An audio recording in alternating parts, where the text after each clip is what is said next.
The Senate is presenting afresh the Electoral Act bill for a reconsideration of certain clauses after an earlier passage of major provisions of the bill. The major focus here is on how to resolve conflict in the timing of the election due to the Muslim festival of Ramadan. The primary reason for our having to reconvene today is for us to be able to further amend the relevant provisions of the electoral bill so that Inec will be in a position to review their timetable.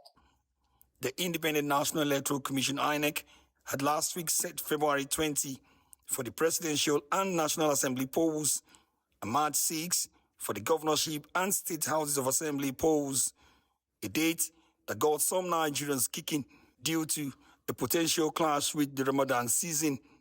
But with the chairman of the Senate Committee on Electoral Matters, Simon Lalong, explaining that INEC chairman Joash Amokuta did not deliberately fix the election dates to create chaos. It was the former INEC chairman, Yakub, that reeled out the timetable from 2019 to 2030 something, or so 2031. The Senate then slashed the 360 days notice of election requirements to 300 days, thereby granting INEC 60 extra days to fix elections outside of Ramadan. When the lawmakers reached other amendments like the contentious Clause 60, Senator Inaya Abaribe raised a point of order, prompting a closed session that lasted almost an hour, only to end in a call for a division on the proviso in Clause 60, subsection 3, that permits manual transmission of election results where network fails. For us to go pursuant to section 62, a division so that we can go into voting.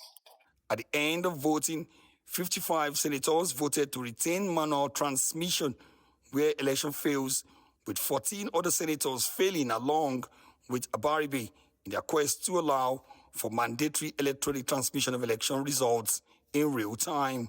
Those who do not want any proviso are 15 in number. And those who want the proviso are 55 in number. And so the proviso says.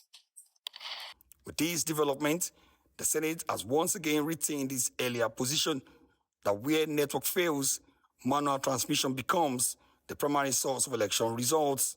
A heartbreaking outcome for many who had stormed the National Assembly complex, calling for compulsory transmission of election results in real time. Omo Bazwai, Arise News.